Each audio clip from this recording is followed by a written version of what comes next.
Welcome to the Wife Stories YouTube channel. New video every day, and don't forget to subscribe. Here we go. I turn on the TV. The screen blinks once, twice, crackles with static. A local broadcast, a studio shot, then a segment from a wedding celebration 2 weeks ago. Bright dresses, slow motion smiles.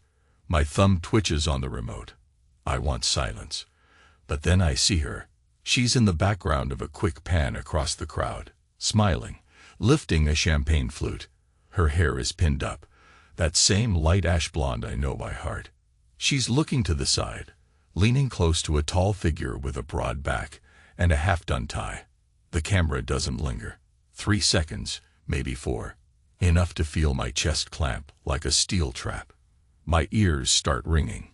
My eyes burn. I stand still, not blinking, hardly breathing, the remote clenched in my fist. And I realize my jaw hurts from how hard I'm grinding my teeth. I remember her neck. The faint bruise she tried to cover that night. More than a bruise, a bite mark. I remember how she flinched when I touched it, pretending it didn't exist, saying it was an accident with the vacuum cleaner handle. Even then, I knew. Now, the memory opens like a fresh wound. The phone rings. I jerk my head toward it, but it stops after a single ring. Silence. Only the low hiss of the TV remains. A second passes, then another. I press the power button, and the screen goes dark. I sense my own pulse in my temples, hot, insistent. I can't stand the quiet, but I also can't stand the noise. I haven't slept more than an hour each night for the last few days, and I feel it in my bones. My arms tremble at random intervals, a strange shaky weakness that runs from my wrists to my shoulders. Adrenaline with nowhere to go. I see her face in that quick wedding clip, how she leans in, tilts her head. I see the shadow of a smile. In the corner of my mind, I hear the neighbor's frantic voice that first day. "Mikey, you'd better get here. I see your wife. She's out there in your own yard with some guy." I'd nearly dropped my phone. I'd been at work, my desk, my open laptop, sales reports half finished, and everything froze for one raw second. I remember standing so quickly that my chair toppled. People stared, but I was already running. I left my keys on the desk. I left my jacket. All I took were the car keys from my pocket. The drive home was a blur of horns and screeching tires. I prayed for it to be a false alarm. The neighbor had a habit of overreacting. The blood pounded in my ears anyway. When I pulled up, I saw nothing but an empty yard, and the back gate ajar. The wooden fence we kept meaning to fix. Never had time, never had money, never was urgent enough. On the grass, a crumpled blanket, and 2 glasses. Her perfume lingered in the air, sweet and floral. My legs threatened to buckle. Then the back door opened, and she stepped out in her robe. My wife. Hair disheveled, cheeks flushed. She froze when she saw me, a deer in headlights. Then she forced a smile, said, "You're early." Something in her expression told me not to speak. Then I noticed the silhouette behind her. Someone bigger, someone still half-dressed, zipping up his jeans. I felt my stomach fold in on itself. I wanted to charge forward, to roar in that man's face, and tear him apart. Instead, I just stood there. She opened her mouth like she wanted to explain. I didn't let her. I turned around, grabbed the fence post for balance, and left without a word. A week later was the wedding of one of her friends, some social event they'd planned for months. She insisted I go so we could talk in a more normal setting. As if anything about us could ever be normal again. I went anyway, numb, hands trembling every time I was near her. People around us drank and chatted about honeymoons and floral arrangements. I tried to keep myself together, telling some half-lies about how busy work was, how tired I felt. My wife gave me quick, uncomfortable glances. I gave her nothing. The moment they announced, "Time for the bouquet," I stepped back, away from the dance floor.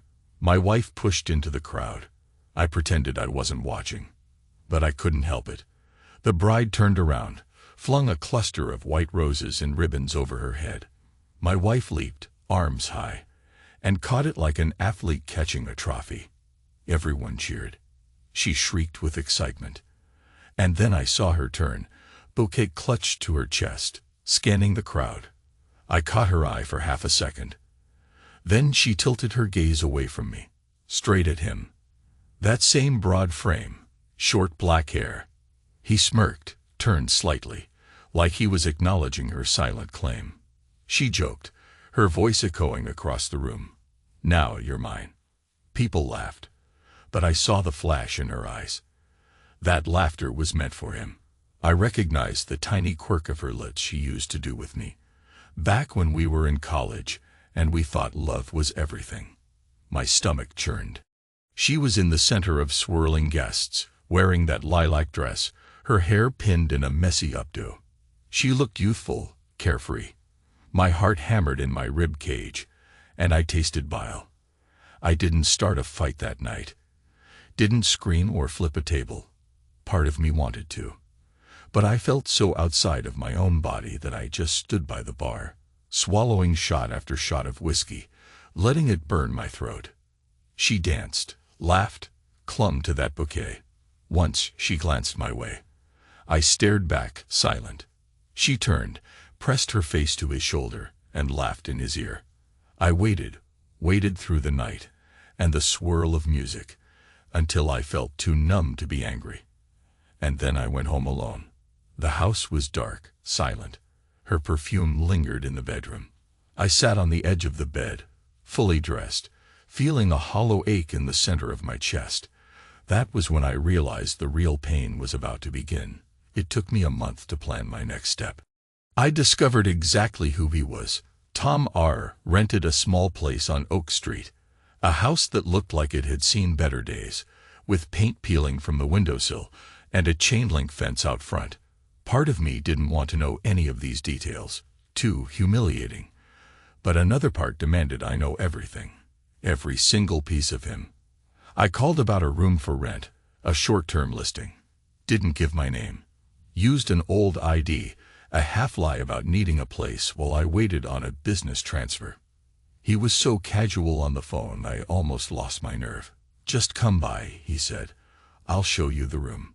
That same voice I remembered from the wedding, deeper in person. When I arrived, a small part of me wondered if he'd recognize my face. But he didn't, or pretended not to. He had a slight scowl, stood with his arms crossed, evaluating me. Maybe he felt something familiar about me. Maybe not. I was more polite than usual, forced a faint grin, said I'd pay in cash for the first 2 weeks. He shrugged, spat out the side of his mouth, and led me inside. The place smelled of stale beer and old takeout. Right away, I saw a turquoise coffee mug on the kitchen counter. I recognized it. It was originally mine. She'd taken it with her a few months earlier, telling me we had too many mugs, so she was giving a couple to her friend. The inside of my head went cold. She'd lied about that too. Big surprise. I followed Tom down the hallway. The walls were chipped, and there were dusty frames that looked like he'd hung them years ago and never touched them again. One photo was crooked. A younger Tom with his arm around an older man in front of a battered pickup truck. Another with him in some group of rowdy, laughing guys. No sign of her. But the bedroom door was half open. I glimpsed a burgundy blanket draped on the bed, the same color she always chose for our living room throws. I felt a spasm in my forearm. My knuckles ached as if they wanted to punch something. He pointed to a smaller room with a twin bed, a bare bulb overhead. "This is it," he said. "Rent's due the 1st of the month. If you don't cause trouble, I won't either." I nodded, barely managing to keep my voice steady. "Thanks. Looks good," I lied. And so I started living under the same roof as the man who'd stolen my wife. Night after night, I lay awake on that creaky twin bed, listening. He'd pace his bedroom, phone in hand, cursing softly into the receiver. Sometimes I'd catch her name. Sometimes I just heard heated breathing, like he'd dialed her number and refused to speak until she picked up. Occasionally, he'd roar, "Don't you lie to me," and slammed something against the wall. My stomach lurched every time I heard her muffled voice, or even the quiet hush I knew was her presence on the line. I felt physically ill at times, my gut twisting with envy and rage, my chest locked up. My arms shook. I'd get up, splash water on my face in the tiny bathroom. The mirror was scratched. The faucet dripped a steady beat. Occasionally, I heard him crack open a beer at 2 a.m. Sometimes the dog, a stocky pit bull, would bark. Then silence again. During the day, he'd vanish to do some HVAC job or meet buddies at a local bar. I'd rifle through the junk mail that spilled onto the kitchen table, see bills with his name, flip them over. I found a couple notes, her handwriting. "Stopped by. You were out." Something in me wanted to tear them apart, but I just stuffed them back under the scattered envelopes. I saw the turquoise mug. I never touched it. I never could. On that third day, I found her old sweater in the laundry hamper. Gray, soft, with little embroidered stars near the collar. I used to see her wearing it every Sunday morning while sipping coffee. I held it up, inhaled the faint trace of her perfume. A wave of dizziness hit me so hard I had to grip the hamper. My own breath turned ragged. I wanted to bury my face in it, wanted to fling it to the floor. My mind was a boiling mess. In the evenings, he'd sit in the living room with the TV blasting. Football games, talk shows, whatever he found to kill the hours. I'd watch his hands, big, calloused, a smudge of black grease under his fingernails. I noticed how he drank from a bottle of cheap whiskey. I noticed how he clicked his tongue when he was annoyed or lost in thought. I catalogued every detail, like I was dissecting a beast in the wild. Weeks passed this way. Some nights, he'd come home with a woman, but never her. Someone else from a bar. I hear them stumble down the hallway, giggling, cursing. In the morning, they'd be gone, and he'd rummage in the fridge for leftover pizza. It sickened me, yet I couldn't leave. My entire being was pinned to that place. The walls reeked of her. I felt closer to her presence there than I had in my own house since the day she moved out. And that closeness was a torture I grew to need. I burned almost all of our old photos. I did it in the backyard of Tom's house, crouched behind the chain-link fence so no neighbors would see. The small grill had enough ashes from some past barbecue that I could strike a match and watch the corners curl. I fed pictures one by one to the fire. Me and her by the lake. Me and her on a trip to the East Coast. Our wedding photo. My hands trembling so badly, I nearly burned my fingers. I saved only the corners of each, jagged pieces that showed fractions of her face, or maybe just her hair. The corners had nails in them. Spikes I'd pressed through the paper like it was a voodoo doll. I kept these remnants in a jar, a testament to what once was. Sometime in the 4th week, I overheard him yelling into the phone again. This time, he was screaming about loyalty and not being second. Rage crackled in his voice. I pressed my ear to my bedroom door, heart hammering. Silence. Then I heard a smash, like he threw his phone at the wall. The dog barked in alarm. I listened to footsteps stomping across the living room, the front door slamming. Then nothing. I emerged, hands shaking. I walked into his bedroom. I can't explain why. Maybe to confirm she wasn't there. Maybe just to breathe the air. The bed was unmade. A battered nightstand. Clothes heaped on the floor, including that burgundy blanket I recognized from our old living room. I froze at the sight of a small notebook on the bed. A corner of a photo was sticking out.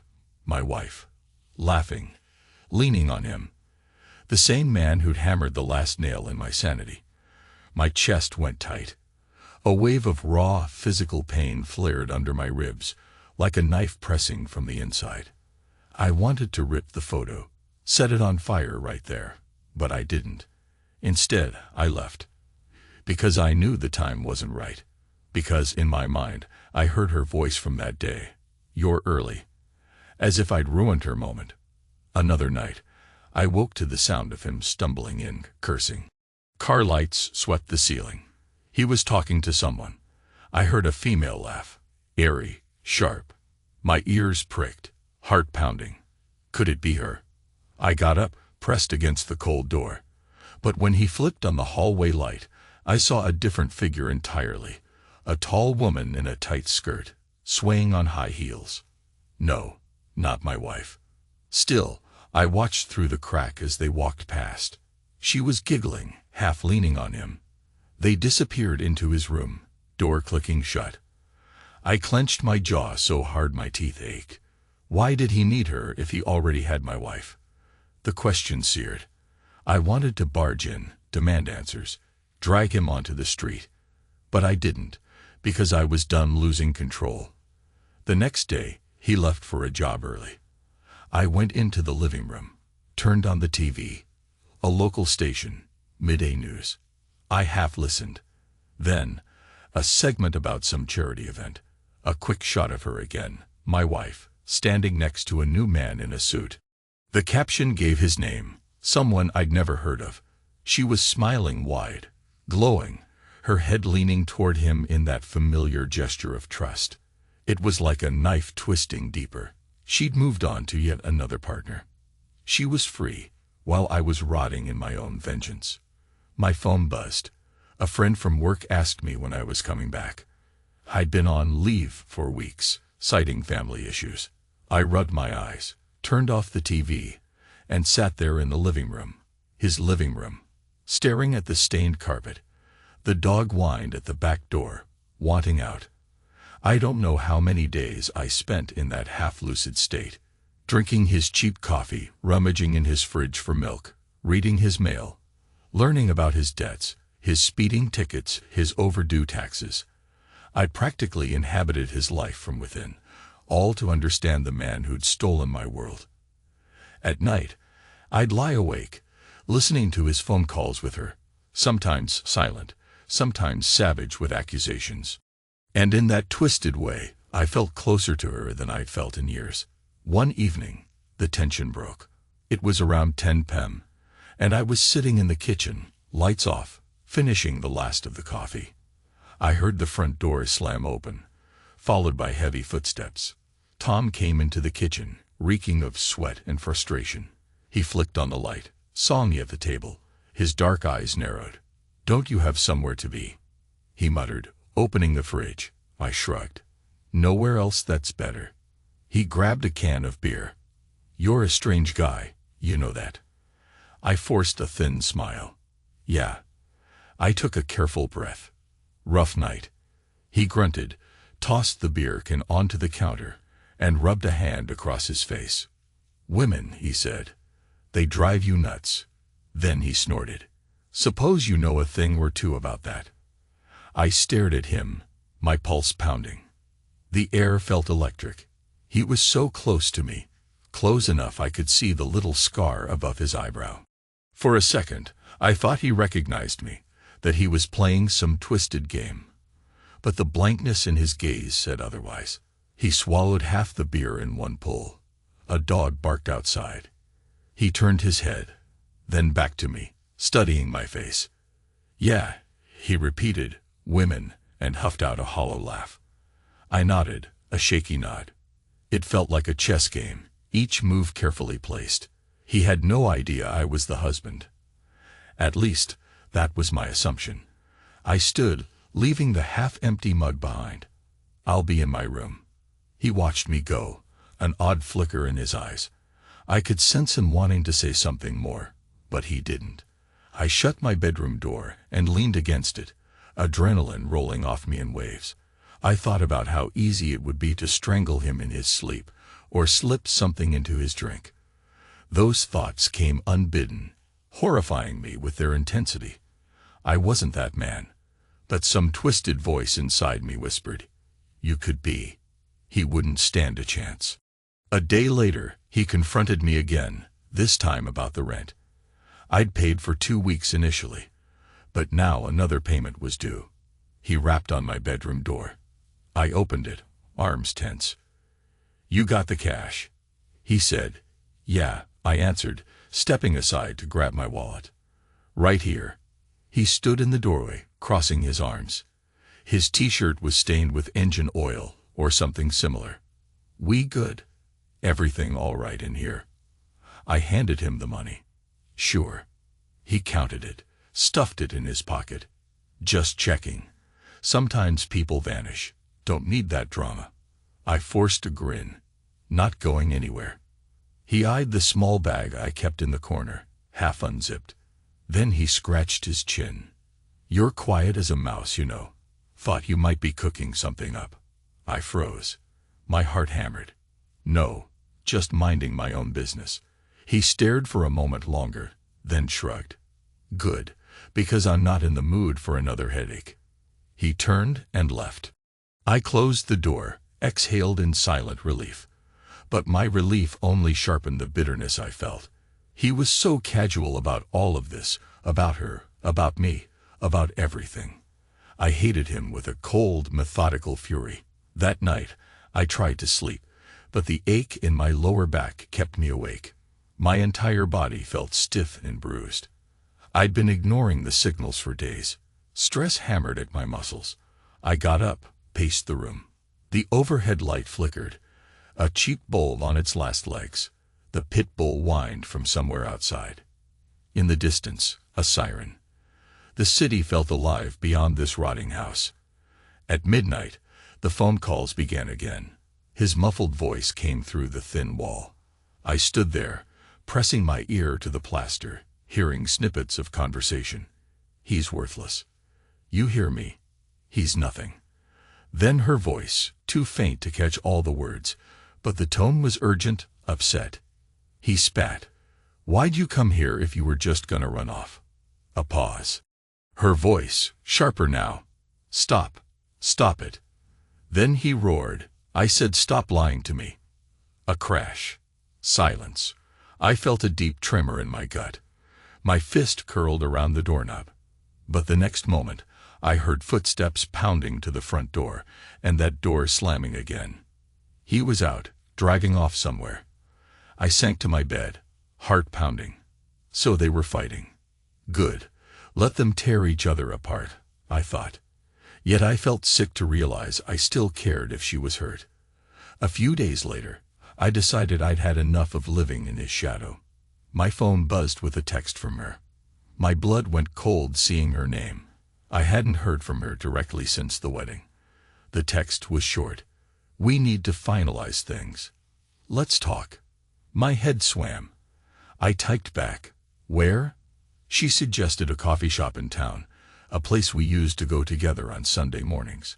I almost laughed at the irony. I arrived before she did, wearing a frayed hoodie, dark circles under my eyes. She came in after a moment, scanning the shop. She wore a neat blouse and jeans, hair styled in that effortless way that once captivated me. She looked so normal, as if she'd been living a life free of nightmares while I was drowning in them. She approached my table. "Michael," she said softly, not meeting my gaze. I nodded, gestured for her to sit. She did. The smell of coffee and pastries was strangely suffocating. I hadn't eaten more than scraps in days. "I'm sorry," she began, voice trembling. We have to settle the house, the finances." She rubbed her palms on her thighs. "It's time." "Time," I echoed. My voice sounded dead to my own ears. She bit her lip. I'm with someone new." "He's not Tom," I interrupted. Her mouth opened, then shut. She nodded. "No, not Tom." I stared at her face, searching for some flicker of regret or guilt or pain. Instead, I saw weariness. "It was a mistake," she said quietly. "All of it." "I don't," she faltered. You know what he's like." I clenched my jaw. "Oh, I have an idea." She frowned. "He's not who I thought he was, okay? I didn't mean for us to." She exhaled, shaking her head. "But it's over with him, anyway." I bit back a bitter laugh. She had already moved on from Tom to a new man. She changed partners like flipping channels on a TV. My stomach churned with disgust, confusion, and worst of all, love. because a part of me still ached for her, still wanted to cradle her in my arms. I despised that weakness. "How's the new guy?" I asked, voice hollow. She flinched. "He's kind." She glanced at my hands, then lowered her eyes. "He makes me laugh." I felt something snap in me, a hot flash behind my eyelids. "I used to make you laugh," I whispered. She swallowed. "I know." We sat like that, tension throbbing between us. "Finally," she said, "sign the paperwork. Let's settle everything amicably. Please." "What about the yard?" I asked. "Your new man fancy our yard too." She blinked, color draining from her cheeks. "Mike." I stood abruptly. "I'm done." My voice rose, turning heads at other tables. I ignored them. "I'll sign whatever you want. Just leave me in peace." She reached for my arm. "You look sick. Are you okay?" Her concern felt like poison. I yanked my arm away, ignoring the jolt of pain in my shoulder. "Don't. Just don't." Then I turned and left, my footsteps echoing in my head. When I got back to Tom's, he was gone. The house was silent except for the ticking clock and the dog's nails clicking on the floor. I poured the last of his whiskey into a stained glass and sat on the couch. That's when I noticed the wedding favor on the side table, some kind of tchotchke from the friend's wedding. A cheap little plastic rose with the date. He must have snagged it off a table. My stomach twisted. Memories flooded in. Her grin, the bouquet, the sly glance at him. My ribs felt like they were closing in. I needed closure, but all I had was this festering wound. I pressed the whiskey glass against my temple, feeling the cold condensation. My mind buzzed with images of her new man, her bright smile. That new man was now the one who got her shimmering laughter. Tom was the one who got her raw passion. And me. I had the leftover ashes of our photos. I had the stench of her perfume in another man's house. Night fell. I tried to doze off, but my nerves were shot. I lay there, replaying every detail I'd discovered about Tom. His debts, his anger, his taste in cheap booze, the way he popped painkillers for an old back injury. The stories he told me about how he used to race bikes in Dallas. I'd studied him like a hunter studies prey. But now what? That final night, everything unraveled. I heard his truck pull up late. Doors slammed, heavy footsteps. He was on the phone again, shouting at her, or maybe at someone else. I couldn't tell. He stormed inside, cursing. I heard him pacing the living room, hurling words that made little sense, about betrayal, about how he wouldn't be second best to some fancy suit. Then he fell silent. I crept out of my room. The dog was nowhere to be seen, probably locked in the backyard. Tom stood by the couch, phone in hand, breathing heavily. He turned, spotted me in the dim light. "What the hell are you doing up?" He snapped. I said nothing, stepping closer. My heart hammered so loudly I thought it would burst. He pointed at me, jabbing the air. "She's playing games," he spat. "You know what that's like. Women who swear they love you, then go behind your back." He was half drunk, eyes bloodshot. I forced myself to breathe. "I do," I said softly. He gave me a quizzical look, exhaling sharply. "You have no idea, man." I laughed, low, humorless. "Don't I?" My chest burned with adrenaline. "Try me." He sank onto the couch, dragging a hand over his face. "Hell, I don't even know why I'm telling you this.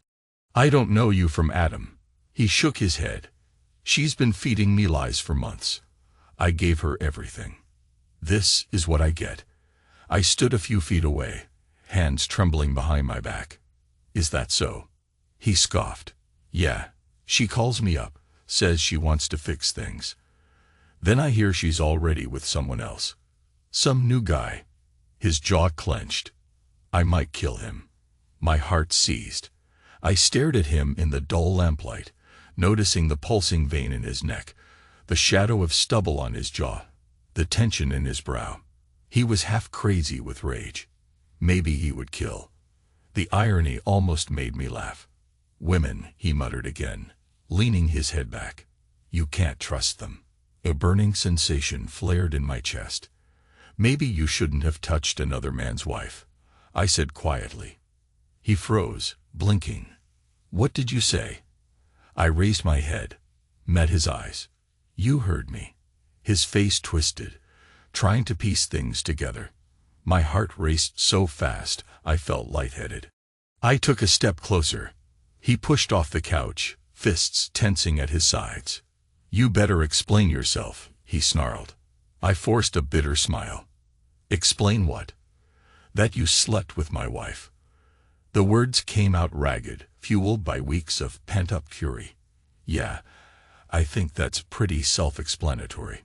He stared, mouth open, confusion giving way to realization. Then to fear, then to anger. You're the husband. Living under my roof.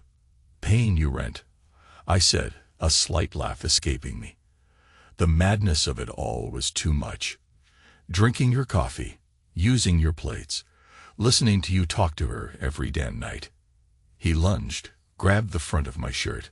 I stumbled back, pain lancing my already tense muscles. We collided with the side table, knocking over the lamp. Darkness swallowed us. I felt his breath on my cheek, hot, reeking of whiskey. You sick bastard, he hissed. You've been spying on me. I growled. You think I owe you anything after what you did? My fists clenched at his shoulders. He shoved me against the wall, forearm pressing into my throat. My vision blurred at the edges. You get out of my house, he raged. I'll kill you if you. But I was done listening. My knee came up, connecting with his midsection. He grunted, staggering. I coughed, gasping for air. The living room was a swirl of shadows. I could barely make out his shape as he recovered. Then he swung a fist. It caught me on the jaw, a white-hot crack that rang through my skull. Pain exploded. I stumbled sideways, slamming into a chair. You son of a... He began, stepping closer. I raked my hand across a shelf, found a heavy ashtray, and flung it. It clipped his shoulder. He roared. We collided again, exchanging wild blows. I tasted blood. My body felt like it was on fire, but I kept going, fueled by every ounce of betrayal, heartbreak, humiliation. He managed to throw me to the ground. I landed hard, my back screaming in protest. He jumped on top, pinning me. I felt his fists hammer my ribs. My vision darkened. A jolt of panic surged through me, and I twisted, driving an elbow into his throat. He gagged, rolled off. We lay there, panting, in the wreckage of shattered glass and overturned furniture. He coughed, retching. I spat blood onto the floor, chest heaving. Then slowly I rose to my knees. The back of my head throbbed. I wiped the corner of my mouth, tasting salt and metal. I staggered to my feet. He tried to sit up, gasping. You're insane. Look who's talking, I rasped, stepping closer. My shoulder screamed with pain, but I ignored it. You want to kill me? Fine. Do it. But it won't change the fact that she's gone. She's with someone else now. He clenched his jaw, eyes wild. You shut up. No, you need to hear this. I half limped, half stumbled to the couch, leaning on the back for support. We both lost. She's done with you, done with me, moving on to the next. And we're here, rolling in the filth. For a moment, we just stared at each other, battered, bleeding, the dog barking outside. A siren wailed in the distance. My ribs ached with every breath. Finally, he let out a ragged exhale, rolled onto his side. Get out, he croaked. Take your crap and go. I nodded, too drained to argue. I limped back to the bedroom, picked up my meager bag. I paused for a second, looking at the bare walls, the flickering bulb overhead. I felt nothing but emptiness. Then I walked back through the living room, stepping over broken shards.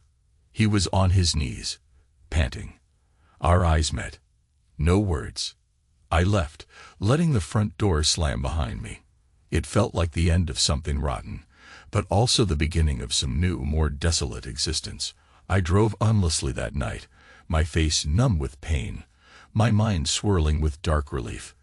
The next day, I found myself at a storage facility. I opened one of the units I'd rented under my name. There was a dusty metal cabinet inside, half filled with old paperwork and a small fireproof safe. Inside it, I kept the jar with the corners of our photos, each stabbed through with nails. I set it on a shelf. I don't know why. Maybe as a monument to everything I lost. My hand shook so badly I nearly dropped it. Over the next few days, I discovered she was posting pictures on social media, photos with her new man, all smiles, that same glint in her eyes. They went to a lake. They wore matching ball caps. They seemed deliriously happy. Friends commented, "So cute, and you're glowing, girl," as if nothing else existed. I stared at those photos, feeling my entire body clench. My jaw locked so tight a nerve in my temple throbbed. She was gone from my life, but not from my mind. I scrolled through her updates, seeing how quickly she'd replaced me, replaced Tom, replaced everything. And then I locked my phone and tossed it onto the passenger seat. I sat there in my car, out in front of a rundown diner, feeling hollow. My ribs still hurt from that fight. Every bruise was a reminder, but the real pain was lodged in my chest, throbbing steadily like a second heartbeat. It's been weeks now. I don't have a permanent place. I sleep in motels or in my car. I still have nightmares. Images of him in my yard. Images of her arching her neck under his touch, that faint bruise shaped like teeth. The yard that was mine, the body that was once mine, all taken. A wave of cold fury hits me each time I recall the day I found them. I think about how I stood there that first moment, seeing them scramble, her in a robe, him half naked. And I wonder if things would have been different had I shouted, had I let the anger burn bright right then. Instead, I swallowed it, let it fester, feeding on the bitterness until it consumed my soul. Now, I'm left with smoldering ashes. They all say healing starts with acceptance, but how do you accept betrayal that burns to the core? I don't know. My father used to say, "What you sow, you reap." Maybe I reaped neglect and blind trust. Maybe she reaped fleeting thrills and heartbreak. But the seeds of betrayal have grown into a monstrous vine that chokes me even now. I lie awake at night, my back pressed to the coarse sheets of yet another motel bed, the hum of the neon sign outside flickering through the thin drapes. My phone sits on the nightstand. She's not calling, and I'm not expecting her to. Still, I can't let go. I keep rereading the final message she sent me. Let's finalize. Finalize. Sounds so neat, so tidy, as though you can wrap up a marriage like a business transaction. The pain is raw in my muscles, a dull ache that never quite leaves. I hold my breath sometimes, waiting for it to fade, but it doesn't. It just seeps deeper into my bones. A constant reminder that I'm alive, even if I feel half dead inside. I used to love her with an open heart, never imagining she might break it. And even now, after everything, some corner of my chest still yearns for the comfort of her voice, her touch, her laughter. That's the cruelest part. I love her still. I hate myself for it, but I can't help it. The mornings come, one after another, each as hollow as the last. I get in my car, drive around aimlessly. Sometimes, I park outside the house we once shared, where I first found her in the yard with him. The grass is overgrown now. A for sale sign stands by the mailbox. I stare at it through the windshield, picturing the inside, the living room walls that once smelled of fresh paint and new beginnings. Now it's an empty shell, waiting for some new family to move in and make memories that won't be stained by deceit.